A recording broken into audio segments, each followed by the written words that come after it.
What are gears? How do they alter rotational speed and torque?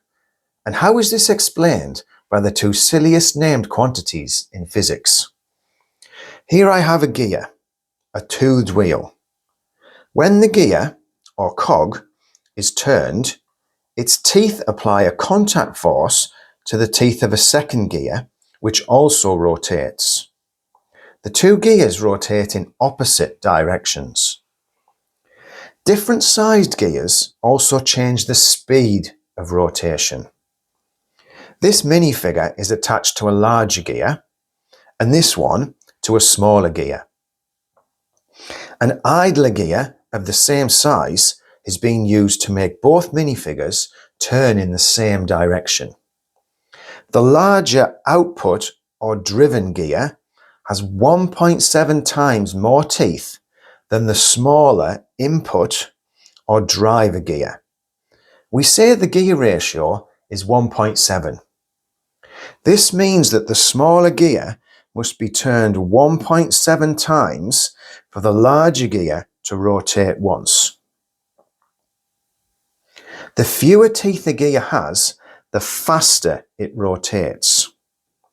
The smaller gear turns 1.7 times faster than the larger gear. Using a larger output gear provides an advantage, an increase in torque. Torque is also called moment and is the turning effect of a force. It doesn't have anything to do with time or torquing. These scales are balanced. As they are in rotational equilibrium, the law of moments states that the total clockwise moment equals the total anti-clockwise moment. But how can this be true when the weight on the left side is twice as large? It is because the load on the right side is twice as far from the pivot. Applying a force further from a pivot increases the moment or turning effect.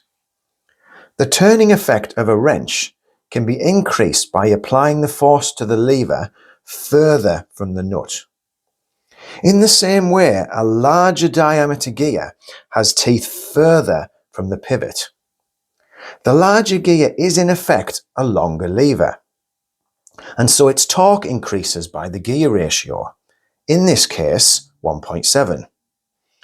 The gear ratio can also be determined from the diameter of the gears, a necessity for toothless pulleys connected by a belt. If you like this video, leave a comment and don't forget to subscribe to Bricking Physics.